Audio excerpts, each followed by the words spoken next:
Hey guys, I am just super excited to open this RC600. I actually got it in the mail Friday, but I've been super busy with gigs and just life, and I have not actually opened this and actually taken a look at it. I just cut this, so I just wanted to share this because this is a long time coming. This looper has been waiting to come out, or loopers have been waiting for a looper like this to come out with severely updated specs for at least 10 years or so. So yeah, here we go. Let's check it out.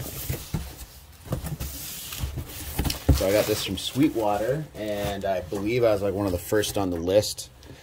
I called as soon as I saw the email from Boss saying it came out. There's Sweetwater with their typical candy and all that. Box looks really good. Gives you a little picture of what's to come, I suppose. And my first impression is it's very small, which is what I expected, because I definitely spec'd this out for a long time as soon as I saw the announcement. The manual looks quite thick, as I had imagined, because this thing can do a lot. Let's see here. Okay. And I did read it looked to have its own pretty powerful power supply. That's because I imagine the chips in these are such a large upgrade in the processors that it's going to need a decent amount of power. I didn't expect to actually be able to run it off of any sort of standard pedal board power supply. And if I read the spec here, let's see what this says. There's a lot of different languages on there. I'm seeing 9 volt, 2 amps, 18 watt. So, yeah, the 2 amps, it's definitely significant.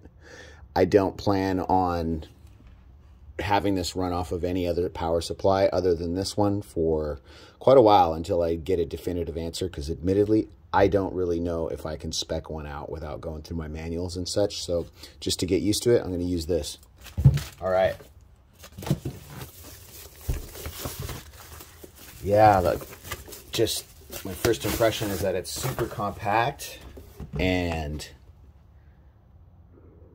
yeah, very compact. I mean, these knobs are push and scroll, so you can kind of push them in and scroll. Not this one. And of course, as I'm sure anyone who's interested checked out, there's just a lot of inputs and external foot control between the MIDI in and out and 2 different sets of control ins and expressions, 3 sets of stereo outputs plus a headphone out, plus 2 sets of stereo inputs for instruments and 2 XLR inputs. So that looks like 6 inputs altogether, and 8. Is that 8? Okay, so there's no headphone out. There's just main sub 1 and sub output 2.